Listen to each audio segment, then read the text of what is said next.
See on lugu sellest, kuidas Eestis võib sündida keskkonnakuritegu täiesti legaalselt.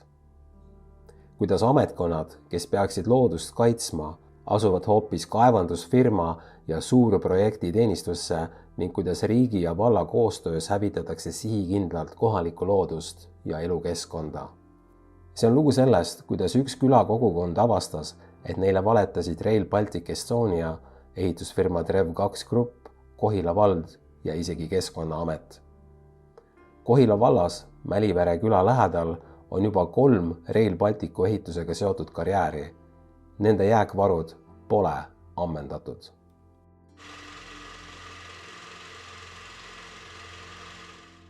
2023. aastal andis Rail Baltic Estonia juhatuse esimees Anvar Salomets kohalikele selge lubaduse.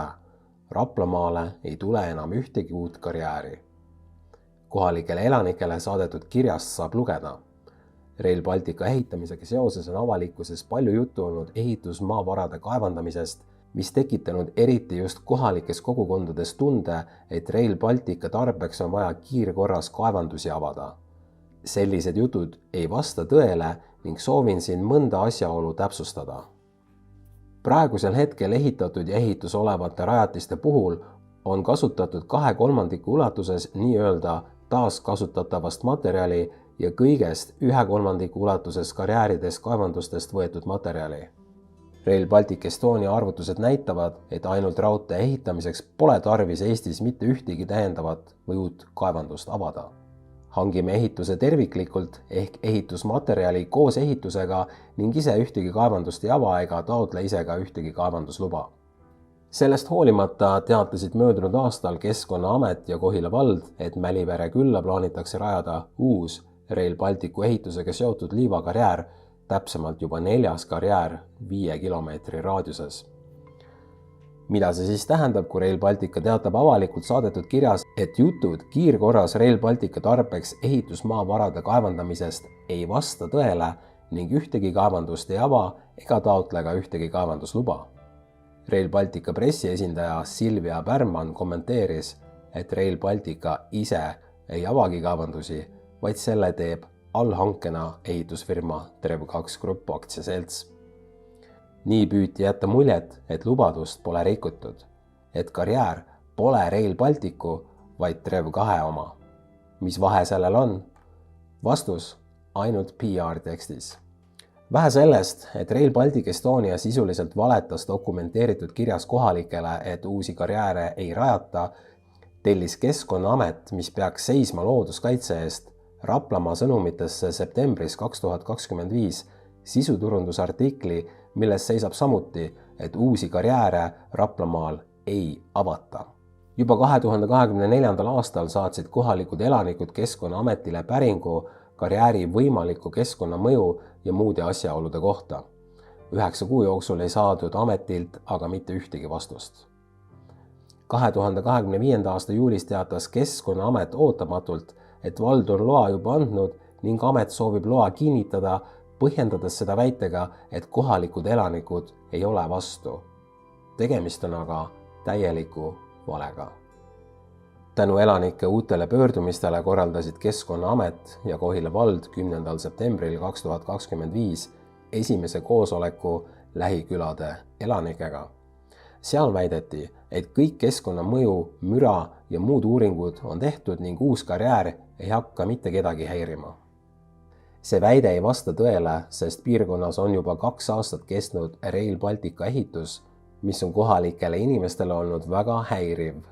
Koosolekul väitis Keskkonnaameti esindaja, maapõuebüroo vanemspetsialist Monika Aunpuu, et kui elanikel on siiski müra tõttu kaebusi, on neil lihtsalt liiga head kõrvad ning tegemist on erijuhtumitega, sest uuringute järgi ei pidavat karjääri müra ulatuma üle 200 meetri kaugusele. Kuigi reaalsuses on Rail Balticu ehituse müra kosta aga isegi kuni 2 kilomeetri kaugusele. Monika Aunpuu soovitas elanikel minna oma kõrvadega uuringutele. Sama ametnik märkis, et talle isiklikult meeldib elada karjääri kõrval, sest tema kodust avaneb nüüd avar ja ilus vaade ja tee on tänu karjäärile liivasem ja parem kui enne. Ta soovitas kohalikel elanikel olla tänulikud, et nende külla uus karjäär tuleb. See lause šokeeris küla elanikke.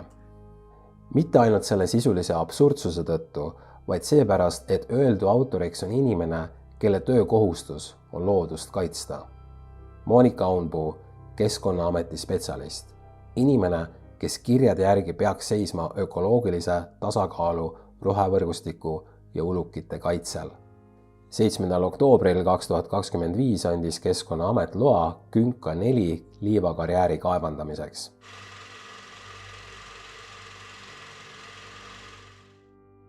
Kohila valda Künka 4 liivakarjääri rajamiseks jättis Keskkonnaamet algatamata keskkonnamõju hindamise. Seda hoolimata tõigast, et tegemist on juba 4. karjääriga 5 kilomeetri raadiuses ning kohalikule elu- ja looduskeskkonnale lisandub muu hulgas müra, tolmu, põhjavee languse risk ja ökosüsteemi häiring. Lisaks ei olnud kohalikud elanikud protsessi kaasatud.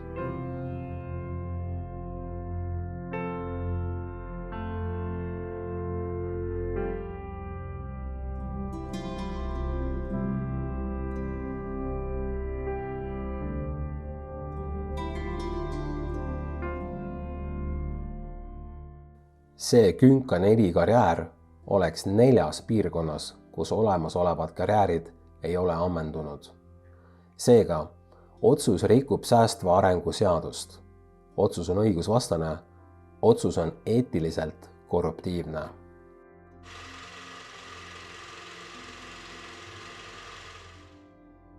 Võtmetähtsusega sündmus kogu selles saagas on 27. märtsil 2025 toimunud Kohila vallavolikogu istung, kus hoolimata varasemast vastuseisust anti Keskkonnaametile ja Trev2 grupile Künka 4 liivakarjääri tarvis oma heakskiit. Eiki mainis, et oli elanike esindaja ka seal, et... Elanike esindaja oli kutsutud, aga ei tulnud. Kohalikud ise sellest kutsest aga midagi ei tea. Kas volikogu esimees valetab või valetati talle? Et inimesed, kes seal ümbruskonnas elavad, et mitte nüüd konkreetselt need 2, kes seal nagu otseselt mõjutatud on, vaid et kas teised on ka kuidagi kursis selle asjade käiguga? Ma sain aru vähemalt niimoodi küll, et see esindaja, kes neid esindas ka tolles kirjas, mis oli, et see ikkagi vaatas seda nagu suuremat pilti. Et nii nad olid ennast toona kuidagi... Ettevõte ütles meile, et ta on inimestega suhelnud. Me ei teinud järele kontrolli, kas tõesti suhtes või ekas suhtes. Me ei teinud järele kontrolli, kas tõesti suhtes või me ei teinud järele kontrolli, kas tõesti suhtes või me ei teinud järele kontrolli, kas tõesti suhtes või. Kas kohalikega suhtlemine ei peaks olema valla ülesanne, kui vald sellise drastilise keskkonnamuudatuse üle otsustab?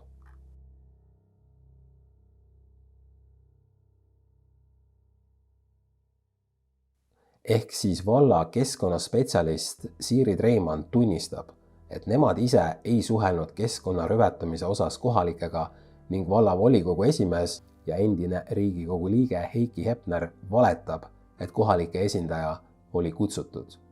Videosalvestus tõendab, et volikogu tegi oma otsuse ilma kohaliku kogukonda teavitamata, loa küsimisest rääkimata, usaldades vaid kaevanduselt kasu lõikavat ettevõtet Trev2 grupp, kes oma sõnutsi ise kohalikega suhtles.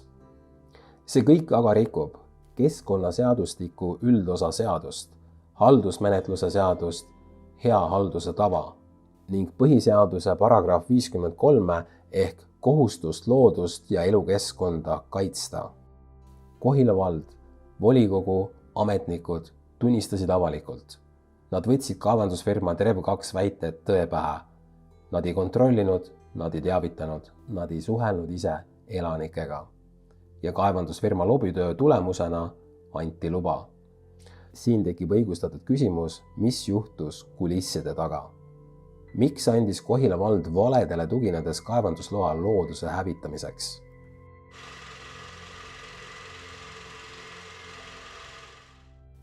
Olen jälginud ulukeid aastaid. Künka 4 ala on loomade peamine liikumistee. Seda ei kasutata juhuslikult, see on nende igapäevane trajektoor ja toitumisala. Kohalik jahimees kinnitas, see on rohevõrgustiku sidususe tuumlõik. ulukite liikumine sealt katkeb kaevandamisega. Seda eirasid nii Kohila vald kui Keskkonnaamet. Samuti eirati nahkhiirte elupaika 200 meetri kaugusel Keila jõel. Eirati põhjavee võimaliku languse riski, eirati Eesti rohevõrgustiku lülisid.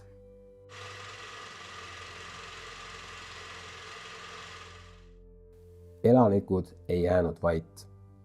Allkirju ootab palju tähelepanu saanud petitsioon. MTÜ Terve Eesti Koostöökoda ja MTÜ Hoiame Loodust esitasid Keskkonnaametile vaide. See aga lükati kõrvale formaalsetel põhjustel ilma sisulise aruteluta.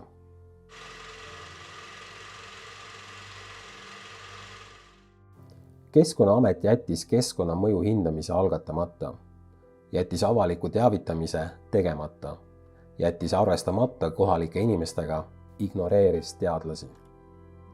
Ja sellele kirjutas alla Keskkonnaameti peadirektor Rainer Vakra. See ei ole keskkonnakaitse, see on luba hävitada loodust ametliku pitsatiga.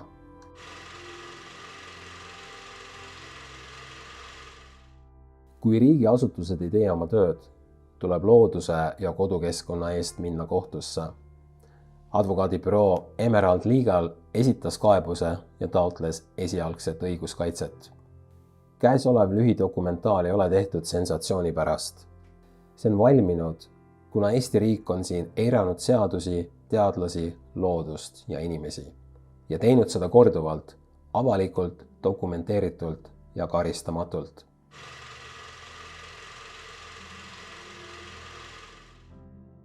Kui Keskkonnaamet ei kaitse keskkonda, kui vald ei kaitse inimesi, kui Rail Baltic ei tunnista lubadusi, kui seadused on justkui soovituslikud, siis jääb alles üks küsimus. Kellele kuulub Eesti? Rahvale või tellijatele ja töövõtjatele? See ei ole ainult ühe küla küsimus. Üle Eesti surutakse karjääre läbi nii, et Keskkonnaamet käitub pigem kaevanduslobistina kui looduskaitsjana.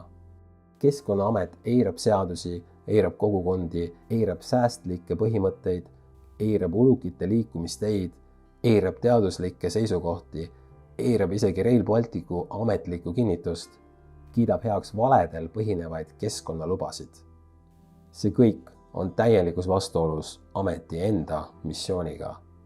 Hoida head keskkonda tulevastele põlvedele. MTÜ Terve Eesti Koostöökoda soovib ametile nende tegelikku ülesannet meelde tuletada ja läheb alustuseks seoses Künka 4 karjäärijuhtumiga Keskkonnaameti vastu kohtusse. Keskkonnaamet peab kaitsma Eesti loodust, mitte kaevandajate ärihuve. Koos saame selle nõude jõustada. Aita meil see ebaõiglus kohtus lõpuni võidelda. Iga panus aitab hoida Eesti loodust ja panna Keskkonnaamet vastutama. Vaata lisaks www.terveeesti.ee ja jälgi meie Facebooki. Liitu uudiskirjaga, toeta meie tegevust.